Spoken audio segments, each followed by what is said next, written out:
ലോക സിനിമയുടെ ചരിത്രം പരിശോധിച്ചാൽ ഒരുപാട് മികച്ച റോഡ് സിനിമകൾ നമുക്ക് കാണാൻ കഴിയുമെങ്കിലും അവയിൽ നിന്നെല്ലാം വിഭിന്നമായി ഒരു ചരിത്രം തന്നെ സിനിമയായി മാറുന്ന കാഴ്ചയാണ് 2004 റിലീസ് ചെയ്ത ദ മോട്ടോർ സൈക്കിൾ ഡയറീസ് എന്ന സിനിമ നമുക്ക് സമ്മാനിക്കുന്നത്. ഒരു മികച്ച സിനിമ എന്നതിലുപരി 23 വയസ്സുള്ള സാധാരണക്കാരനായ ഒരു മെഡിക്കൽ വിദ്യാർത്ഥിയിൽ നിന്നും ലോകത്തെ ഏറ്റവും സ്വാധീനിച്ച വിപ്ലവകാരികളിൽ ഒരാളായ ഏണസ്റ്റോ ചെഗുവേര എന്ന വിപ്ലവ നായകനിലേക്കുള്ള പരിണാമം കൂടിയാണ് ഈ സിനിമയിലൂടെ ഇതിൻ്റെ സംവിധായകനായ വാൾട്ടർ സാലസ് നമുക്ക് കാണിച്ചു തരുന്നു.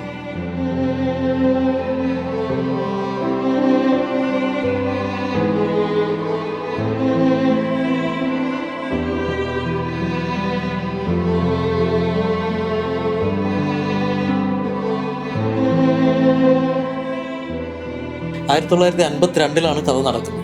അന്ന് ചെഗുവേര ഒരു മെഡിക്കൽ വിദ്യാർത്ഥിയായിരുന്നു. അർജന്റീനയുടെ തലസ്ഥാനമായ ബ്യൂണസ് ഐറിസിൽ നിന്നും തൻ്റെ ആത്മസുഹൃത്തായ ആൽബർട്ടോ ഗ്രനേഡോ എന്ന ബയോകെമിസ്റ്റിനൊപ്പം നോർട്ടൺ 500 എന്ന തൻ്റെ മോട്ടോർ സൈക്കിളിൽ യാത്ര തിരിക്കുമ്പോൾ അവർക്ക് 2 ലക്ഷ്യങ്ങളെ ഉണ്ടായിരുന്നു.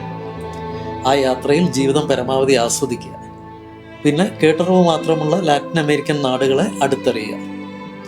എന്നാൽ Argentina, Chile, Peru, Colombia, Venezuela എന്നീ രാജ്യങ്ങളിലൂടെ 14,000 കിലോമീറ്റർ പിന്നിട്ട ആ കഠിനമായ യാത്ര അവസാനിക്കുമ്പോൾ അതുവരെ കണ്ട കാഴ്ചകളും അനുഭവങ്ങളും മെഡിക്കൽ വിദ്യാർത്ഥിയായ ഏണസ്റ്റോ ഗുവേരയിൽ നിന്നും ലോകം അറിയുന്ന വിപ്ലവ നായകനായ ചെഗുവേരയിലേക്കുള്ള പരിണാമത്തിന് അടിത്തറ പാകിയിട്ടുണ്ടായിരുന്നു. വിപ്ലവബോധം കത്തി നിൽക്കുന്ന ഒരു ചെഗുവേരയല്ല നമ്മൾ ഈ സിനിമയിൽ കാണുന്നത്.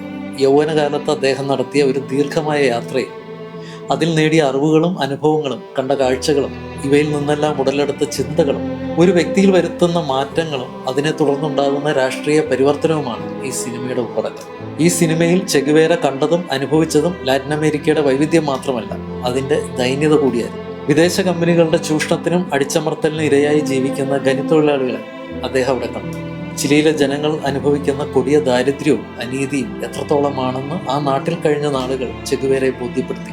അക്കാലത്ത് ചിലിയിലെ കവിയും എഴുത്തുകാരനും കമ്മ്യൂണിസ്റ്റ് പ്രവർത്തകനുമായിരുന്ന പാബ്ലോ നെരൂദയുടെ കവിതകളും രാഷ്ട്രീയ കാഴ്ചപ്പാടുകളും ചെഗുവേരയെ വളരെയധികം സ്വാധീനിക്കുകയും ചെയ്തിരുന്നു.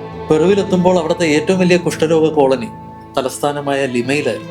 വലിയൊരു സാമൂഹ്യ പ്രവർത്തകനായ ഡോക്ടർ ഹ്യൂഗോ പെസയുമായുള്ള പരിചയപ്പെടൽ മെഡിക്കൽ വിദ്യാർത്ഥിയായ ചെഗുവേരെ ഈ കുഷ്ഠരോഗ കോളനിയിൽ എത്തിച്ചു. അദ്ദേഹത്തിന്റെ ആശയത്തിലും കാഴ്ചപ്പാടുകളിലും ആകൃഷ്ടനായ ചെഗുവേര കുറച്ചു ദിവസം അവിടുത്തെ അന്തേവാസികൾക്കൊപ്പം ചെലവഴിക്കുകയും ചെയ്തു. താൻ ഇതുവരെ അറിഞ്ഞതും അനുഭവിച്ചതിനും അപ്പുറം മറ്റൊരു ജീവിതമുണ്ടെന്നുള്ള തിരിച്ചറിവ് നേടിയെടുക്കാൻ ഈ യാത്രയിലെ അനുഭവങ്ങൾ അദ്ദേഹത്തിന് പ്രചോദനമായി. ചെഗുവേരയുടെ തന്നെ ഓർമ്മക്കുറിപ്പായ മോട്ടോർ സൈക്കിൾ ഡയറീസ്, അദ്ദേഹത്തിന്റെ സുഹൃത്തും സഹയാത്രികനുമായിരുന്ന ആൽബർട്ടോയുടെ travelling with Che Guevara, the making of a revolutionary എന്നീ പുസ്തകങ്ങളെ ആധാരമാക്കിയാണ് ഈ സിനിമയുടെ തിരക്കഥ തയ്യാറാക്കിയിരിക്കുന്നത്. വാൾട്ടർ സാലസ് സംവിധാനം ചെയ്ത ദ മോട്ടോർ സൈക്കിൾ ഡയറീസ് എന്ന ഈ സിനിമ ഏകദേശം 5 വർഷം കൊണ്ടാണ് പൂർത്തിയായത്.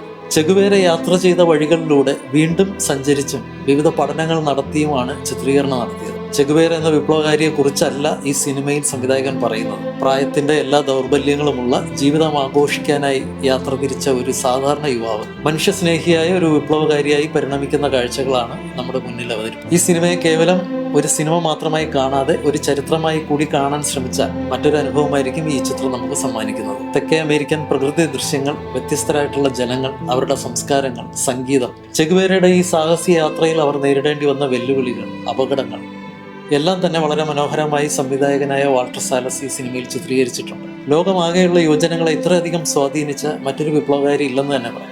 ചെഗുവേരയെ അവിസ്മരണീയമാക്കിയത് ഗെയിൽ ഗാർസിയ ബെർണർ എന്ന മെക്സിക്കൻ നടൻ. ഒട്ടും വിരസമാകാതെ കാഴ്ചക്കാരെ പിടിച്ചിരുത്തുന്ന തിരക്കഥയും സിനിമാറ്റോഗ്രാഫിയും BGM-ഉം ഈ സിനിമയെ മറ്റൊരു തലത്തിലേക്ക് ഉയർത്തുന്നുണ്ട്. 30ഓളം പുരസ്കാരങ്ങൾ നേടിയ ദ മോട്ടോർ സൈക്കിൾ ഡയറീസ് ലോക സിനിമ ആസ്വാദകരുടെ ഇഷ്ട സിനിമകളിലൊന്നാണ്.